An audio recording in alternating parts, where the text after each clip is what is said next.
Thank you for coming to my presentation on stargazing. Now, I want you to keep in mind that when I did this presentation, I wasn't on the ship, and I was hoping we'd have better weather. So stargazing on the ship is definitely a challenge because of the weather that we've been having, and also all the lights that are on the ship that the captain kind of needs to have on the ship for safety reasons so we can all see where we're going, right? But I have found that hopefully the skies will clear up and clouds will go away, and if you go kind of to the back of the ship, you might be able to see some stars, but definitely it's a challenge, I would say.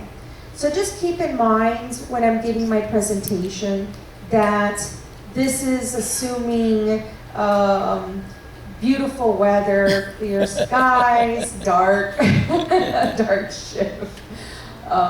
So just keep in mind that. So stargazing in the night skies over the Pacific, exploring the celestial wonders and the cultural significance of the specific island skies.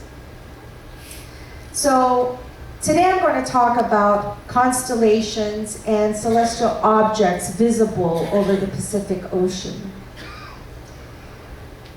I'm also going to touch on the cultural significance of the stars for cultural and navigation, specifically for the Polynesians. And at the end, I'm going to give you some stargazing tips so that when you go back home or during this cruise, you might be able to use some of these tips to look at the sky and kind of get an idea of what you might be looking at.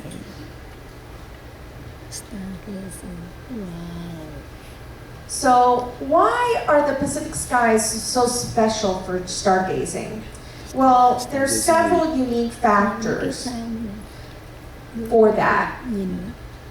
One, the Pacific has really clear and dark skies with very minimal light pollution.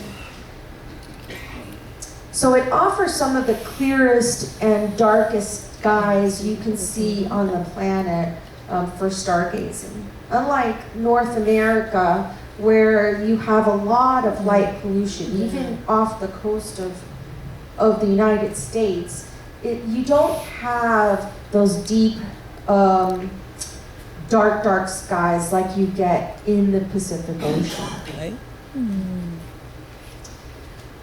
The other thing is the Pacific skies have a very deep connection with history of navigation, of Polynesian wayfinders using stars, including the constellation Orion, to navigate vast ocean distances, adding cultural depth to stargazing.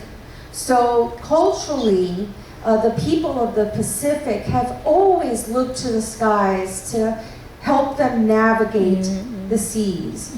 And as we know from previous lectures on the ship, Polynesians were great explorers. And in their canoes, they sailed thousands of miles with no instruments, nothing. And they knew the Pacific Ocean like the back of their hands, and they used the celestial skies, they used clouds, the winds, the water, animals such as birds, to tell them where they were going, if they were close to land and everything. The other thing is the Pacific Ocean has expansive horizons. So when you're in the ocean, you really get this 360-degree view of the skies. So unlike being in the city or in an urban setting where you have buildings that kind of obstruct your line of vision, out in the ocean, especially in the Pacific, it's just this vast, universe. that you can turn around and look up at the sky and see it all 360 degrees of it. And other than on this cruise, normally the Pacific skies are pretty clear. The weather in the Pacific is normally has pretty good stargazing conditions. Not a lot of clouds, good weather to view stars, and that's really essential in order to see all of the beautiful stars that are in our celestial skies here in the Pacific. So, and being out on a cruise on the ocean is a very tranquil setting.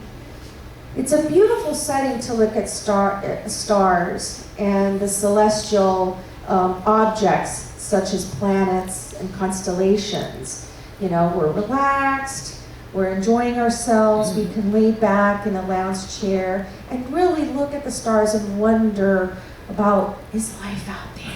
Or whatever other life questions you're asking yourself at the moment. So I want to talk about 3 different celestial bodies, okay? The first one I'm going to talk about is Orion's Belt. Now, Orion's Belt is this constellation here. And Orion's Belt you can see it in the night sky because of 3 stars that are perfectly aligned in a row. And those 3 stars create Orion's Belt, okay? Now, Orion is part of a larger constellation that I'll get into. The nice thing about Orion's Belt is that it's viewed both in the northern hemisphere and the southern hemisphere. So it's visible anywhere around the world. And because of this reason, it was really instrumental in navigation. Then I want to talk about the constellation Scorpius. Now, Scorpius, or Scorpion, is one of the astrological constellations in the sky. Excuse me if I'm moving around, but that's kind of... That's good. Good motion. It's a creative dance presentation. And Scorpius is one of my favorite constellations, just because I like the tail of it. Scorpius has one of the most brightest stars in the sky, Antares, which is this right here, that right there. And I'm going to go into a Polynesian tale related to Scorpius. And lastly, I'm going to talk about the Milky Way. So the Milky Way over the Pacific Ocean it's wonderful to see the Milky Way. This photo was shot off of a Pacific island. Very little light pollution. Very little light pollution. That's what's nice about a lot of the Pacific islands is you are able to escape some of the light pollution you get from cities. So especially on moonless nights, you can see the beautiful Milky Way. So Orion's Belt. So this is Orion's Belt. It lies within a larger constellation called Orion the Hunter, which is one of the most prominent and easiest identifiable constellations in the sky. So when you're looking up, I want you to look for those 3 stars that makes Orion's Belt, okay? And then above that, you'll see 2 more stars, kind of at an angle. And then to the right of that, you'll see a series of stars that'll create the hunter's shield. So Orion's position is on the celestial equator, and that's why you're able to see it in both hemispheres on Earth. It's because it's on the celestial equator. Observers from the northern hemisphere can see it in the southwest skies, and people in the south hemisphere can see it in the northwest skies.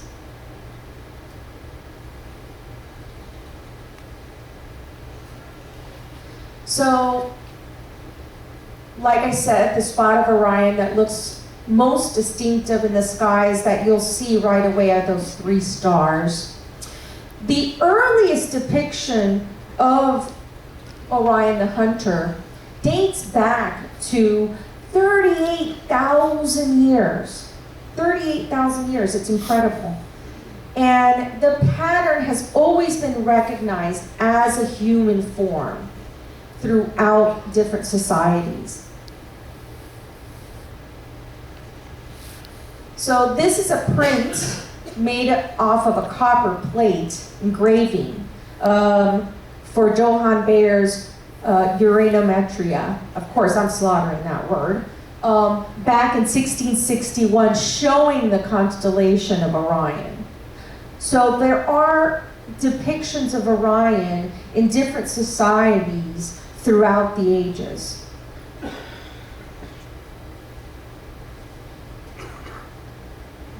So when you're looking at the night sky and it's very dark, right? Here you have, this is what you would see. So you would see the three stars here, okay? And then if you go up, you'll see two, and I'm sorry, the pointer doesn't work on this screen. You see two stars at an angle, right? And that's kind of like the shoulder. And then to the right, you'll see the shield and then the legs.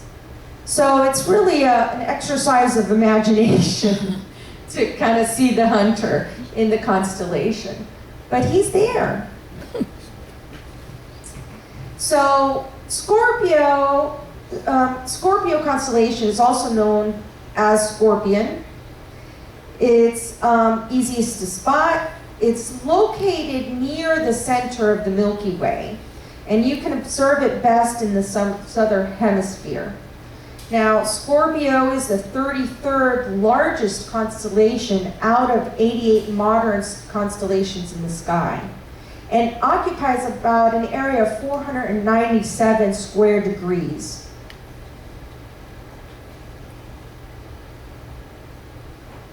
So, in Polynesia, the Orion's belt is referred to the three friends, and they consider these three warriors standing together. So this is the Scorpion. So like I said, it's one of the 12 constellations of the zodiac. Scorpio is easy to find as it is it's almost near the center of the Milky Way. And you can observe it best, like I said, in the southern hemisphere. So let's talk about the cultural significance of Scorpius or Scorpio. And in Polynesian lore, and if we all, if we have grandchildren or children, you might have seen Moana, I think is the name of the movie, right? And there's a song, and Maui's there. Yeah. You have a question? No, she's talking about the... Oh, okay. So if you saw Moana, you know about Maui's fish hook, right? And so now you know that Maui's fish hook is in the sky, and it's in the Scorpion constellation. So Maui was a demigod, and the story goes, the folklore goes, is that Maui and his brothers went fishing one day, and he brought with him his magic fish hook. Now he told his brothers that whatever he caught with it, okay, they were to continue paddling as hard as they could, and they couldn't look back at what he was catching. So they start paddling, and now he starts catching objects and asking his brothers to paddle harder. Harder, harder, harder, harder. And now he keeps on using his magic fish hook and pulling up rocks and rocks and more rocks. And his brothers are paddling and paddling, and they're exhausted. They're getting exhausted, and now he's getting excited. And he's catching these huge objects. And a lot of rocks appeared, and the more he pulled, the more rocks appeared. And finally, he pulled hard enough, and this large chunk of land surface came up from the ocean. And his brothers, they were so tired, and they were curious. They were like, oh, we're paddling so hard. What is he catching? What is he catching? And so one of the brothers looks back, doing what Maui said not to do. And he says, and one of the brothers who looked back said, look, Maui's pulling up land. Furiously, Maui responded, fools! Had you not looked back, these islands would have been great lands. Well, we now know these islands as Hawaii. And that's how the folklore of Scorpion, or Maui's fish hook, is told. Lastly, I want to talk about the Milky Way. So our home is in the Milky Way. The Milky Way is our home. And it's a huge collection of stars, dust, and gas. And we're right there, that little tiny speck over there in one of the spirals of the Milky Way. So the Milky Way is shaped like a spiral. It's called a spiral galaxy. It has a center bulge, okay? So that yellow part is a bulge. And in the middle of the Milky Way, there's actually, you can't see it in this rendition, there's a black hole in the middle. And the arms of the spiral extend outward in a circular motion from that bulge. And our solar system is located in one of these arms, spiral arms, about 27,000 light years from the galactic center. So like I said, it's a vast collection of stars, gas, dust, and dark matter bound together by gravity. It has over 200 billion stars, which is incredible, right? Yeah. You think that's really big. No, it's considered a medium galaxy, actually. So the largest galaxy we know of is called IC 1101 and has over 100 trillion stars in it. That's a lot. And our solar system takes about 240 million years to orbit the center of the Milky Way just once. It's that big. So this is the Milky Way as seen from the Pacific, off of a Pacific island. And you look at it and it's kind of curved. If you see it in some pictures, it's always curved, right? And you wonder, why is it curved? If it's a sphere, and it's kind of, if you look at it, it should be flat. Well, the Milky Way looks curved, like a curved band in the sky, because we're inside the Milky Way. We're inside the galaxy looking out at it from one of those spiral arms in the Milky Way. So we're looking at the the lane of the disk from the side angle, okay? So we're not, unlike this view, that it's kind of looking up and down to the Milky Way. We're looking at it from the side because we're in the Milky Way. So since we're not exactly in the middle of the galaxy, This band isn't perfectly spread across the whole sky, so it makes it look curved. So that's why when we see it from Earth, the Milky Way is curved.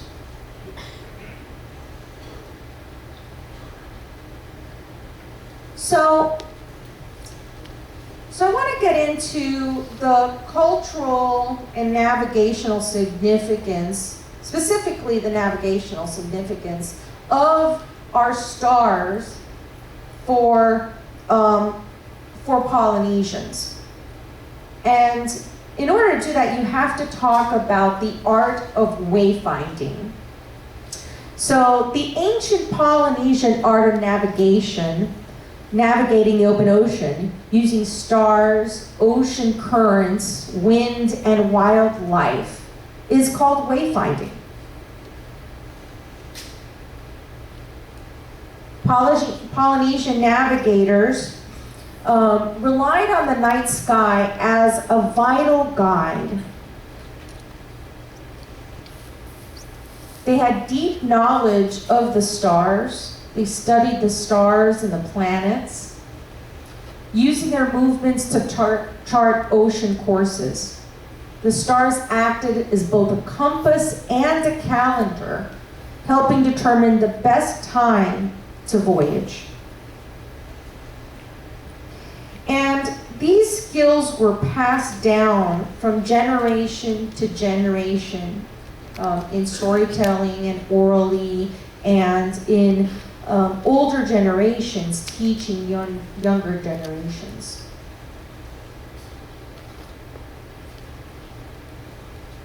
So Polynesian navigators relied on the night sky as a vital guide. Oh, where's the ball? For thousands of years, Polynesian navigators managed voyages like this without the help of modern navigational aids. Ancient Polynesians used the sun, moon, stars, planets, ocean currents, and clouds as guides that allowed them to see the ocean as a series of pathways rather than an obstacle. Their voyages began around 1500 BC, when the people who would settle Polynesia first set sail from Southeast Asia. Early Polynesians eventually settled a vast area of islands spread over 40 million square kilometers of the Pacific Ocean. During the voyaging period, successful journeys depended on a number of factors: well-built canoes, the skill of navigators, and weather being some of the biggest. Voyages relied on sturdy va'akalua, or double-hulled canoes, which were powered by sails and steered with a single large oar. Canoe building involved the whole community, bringing together the navigators, canoe builders, priests, chanters, and hula dancers. Navigators were keen observers of the natural world. They were abundantly familiar with trade wind-generated ocean swells, which typically flow northeast or southeast. By day, navigators could identify direction by the rocking motion of their canoes caused by these swells. But sunrise and sunset were even more useful. The sun's position indicated east and west and created low light on the ocean that made it possible to see swells directly. At night, navigators used something called a star compass, which wasn't a physical object, but rather a sort of mental map. They memorized the rising and setting points of stars and constellations at different times of the year. They used those to divide the sky into 4 quadrants, subdivided into 32 houses, with the canoe in the middle. So, for example, when they saw the star Pura Atea rising from the ocean, they knew that to be northeast. They had some other tricks too. The Earth's axis points towards Hokupa'a, or the North Star, so called because it's the one fixed point in the sky as the Earth rotates, and always indicates north. However, it's not visible south of the equator, so navigators there could use a constellation called Taime, or the Southern Cross, and some mental tricks to estimate where south is. For instance, draw a line through these 2 stars, extend it 4.5 times, and draw another line from there to the horizon. That's south. But the sky also contains navigational aids much closer to Earth, the clouds. Besides being useful weather cues, under the right conditions, they can indicate land masses. For instance, the lagoons of Pacific atolls can actually be seen reflected on the underside of clouds, if you know what to look for. And high masses of clouds can indicate mountainous islands. Once navigators neared their destination, other clues such as the flight patterns of birds, floating debris or vegetation, and types of fish in the area helped determine the proximity of land. For example, the Manaroku had a known flight range of 190 kilometers and could be followed back to shore. So how do we know all of this? Partially through evidence in petroglyphs, written observations of European explorers, and Polynesian oral traditions, but also by trying them out for ourselves. In 2017, a voyaging canoe called Hokulea completed a worldwide voyage using only these techniques. If that seems remarkable, remember the ancient Polynesians, who through close study and kinship with nature were able to forge these paths across an unfathomably vast, vibrant, living ocean. So isn't that interesting? Very interesting. Isn't that cool? Yeah. Amazing, amazing. Dùng tụ cần công việc là So the next time you go out stargazing, here are a few tips. Some of this is common sense, of course. Dark location. Kind of need it to be really dark. So find a spot away from artificial lights. On the ship, go up high. And I find that the back deck is good. It's pretty good. But since we've had so much bad weather and clouds, chances are, unless there's a miracle and all the sky is clear, it's going to be hard to look at stars. Stargazing apps. There are some apps that that you can download that use GPS to locate where you're at, and you put your camera up to the sky, and it'll show you the constellation, and it'll give you a bunch of information of constellation. It's really cool, and it'll tell you what you're looking at. So, stargazing apps to look at your planet, what planets you're looking at, what stars you're looking at. Also, if you have binoculars, or a telescope, those are two things that you can use to kind of get up closer to what you're looking at up in the sky. My hometown, we have a small observatory, and they always have functions and community days or nights that you can come and use their telescopes, and they have people who study the stars and the planets, talk about what you're looking at. So when you go back to your community, I encourage you to find out if they have a planetarium or something, and go out and learn some more about our universe, because it really is spectacular. And lastly, relax, enjoy, slow down. You want to, when you get to the start place and stuff, it usually takes 20 or 30 minutes for your eyes to kind of open up and actually be able to see and fully adjust to the darkness, okay? But just start by looking up. Scan the skies with your naked eye, looking for Orion's belt or Maui's fish hook, or the Milky Way. You never know. And enjoy yourself. So the night sky is the universe's greatest work of art. It's beautiful. I hope you've enjoyed my presentation today. Thank you so much, everyone. Questions? Is the comet still visible? Oh, the comet. Is the comet still visible? To be honest with you, I don't know. I think that it was going to be visible for a short amount of time, and then it wasn't. And I think that window might have passed. But, you know, when you look out at the night sky, you know, there's always falling stars. I'm in Florida, and so we actually, on a clear night, we can see the space station kind of moving overhead. It's incredible. But of course, you have to know what you're looking at, right?